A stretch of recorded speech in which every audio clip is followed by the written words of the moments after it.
Hello students and welcome to today's session. And today we are going to start with the chapter Bills of Exchange. Okay, under this chapter we are going to study law. You'll be thinking, sir, this is account subject, then why are we going to study law? See, there are two aspects in this chapter. There is some theory portion and there is some practical portion. And the theory portion of this chapter is derived from legal provisions. That's why we have to study an act. So sir, what is an act? An act is nothing but a set of sections which are given. Okay, so which act are we going to study? Right, so here we are going to study the Negotiable Instruments Act of 1881. So the negotiable instrument has not been defined under this act. However, section 13 of this act describes a negotiable instrument to mean a promissory note, a bill of exchange, or a check payable to the order or to the bearer. So section 13 of this act, it does not give you the meaning of a bill of exchange. So as I mentioned, Negotiable Instruments Act, it does not define the word negotiable instrument. It gives you a list of three things and they are calling it, these three things are negotiable instruments. So what are those three things? First one is a bill of exchange, second one is a promissory note, and the third one is a check. So since the act has not defined negotiable instruments, we will try to understand the meaning through general terminology. So we are going to first understand what is negotiable and what is instrument. So the word negotiable means transferable from one person to another in return for a consideration. The word negotiable means transferable.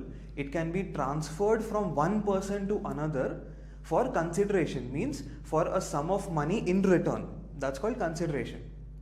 And the word instrument means a written document by which a right or a liability is created, extinguished, transferred, or exhausted. So instrument is basically a written document. It creates a right or a liability. So right to receive some money or liability to pay some money. So it even extinguishes the liability or the right. Extinguishing means destroying the liability, stopping the liability. And the liability can also be transferred. The right or liability can also be transferred. And it also can be exhausted. Exhausted means every instrument has a credit period. Once the credit period is over, we call it exhausted.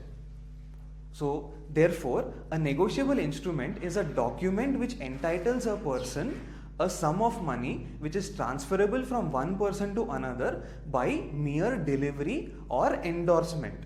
So in a nutshell, negotiable instrument, it is a document which entitles a person, gives a right to a person, a sum of money, a specified certain sum of money which can be transferred from one person to another.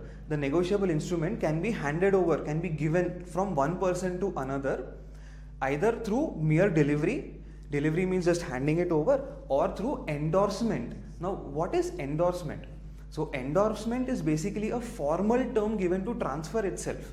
So behind the negotiable instrument, endorsement is written. For example, if I have to endorse my bill to, let us say, Mr. X. So what I will do, I will take the negotiable instrument and I will write, I hereby endorse this instrument to Mr. X. Then I will give the bill to Mr. X. So it is basically just transfer, but a more formal way of transferring. Right.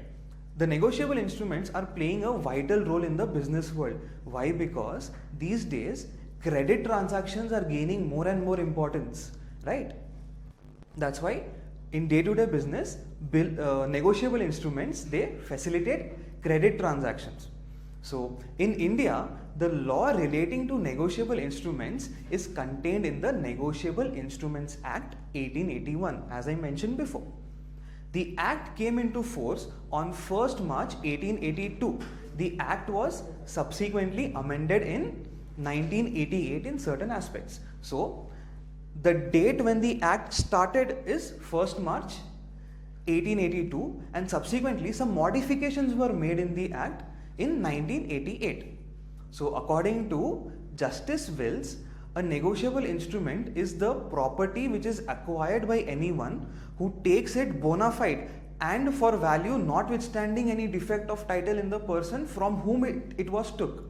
So, what Justice Wills is trying to say here is every bill gives a title to a person.